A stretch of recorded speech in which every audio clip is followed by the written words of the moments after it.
उड़े जैसे तितली उड़ेलू निक लागे जान अंगड़ाई जब लेलू भाग जागे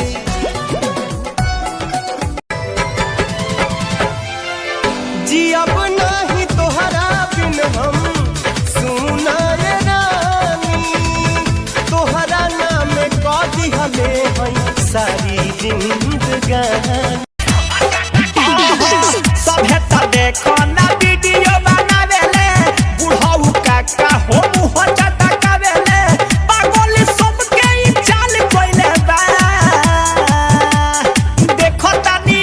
अरे सब के हंगा हो नायक काका ई दोसर ह देखो तानी गजबे धमाल कोइले बा अल्लाह ना लखनऊआ बवाल कोइले बा देखो तानी गजबे धमाल कोइले बा आ चंपारण के चोली बवाल कोइले बा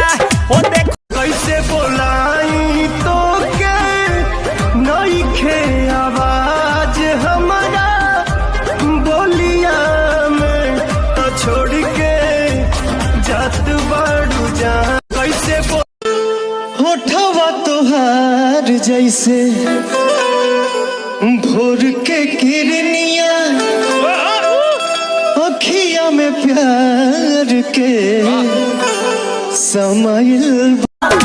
मानल बहुत भता रही जतिया मत धान संगे साथ पयाइल बा भतार संगे साथ पयाइल बा भतार कि चुमा मत मार तोहसे कितना प्यार करीले तोहके ना अंदाज बा तोहरा सिवाना हमरा दिल पे केहू के भी राज बा तू कहबू त जी अब का बतिया बेला आखिर हमरा से बात चाहेला सब बतौले बिया हमर सहेली हे गोरी सब सवार के घूमता दू डेली पियावा से पहिले दोसर कौन लेली हे गोरी सब सवार के घूमता दू डेली पियावा से पहिले दोसर कौन लेली नजर भागवान कि साचो जान मोर जवान हो गयो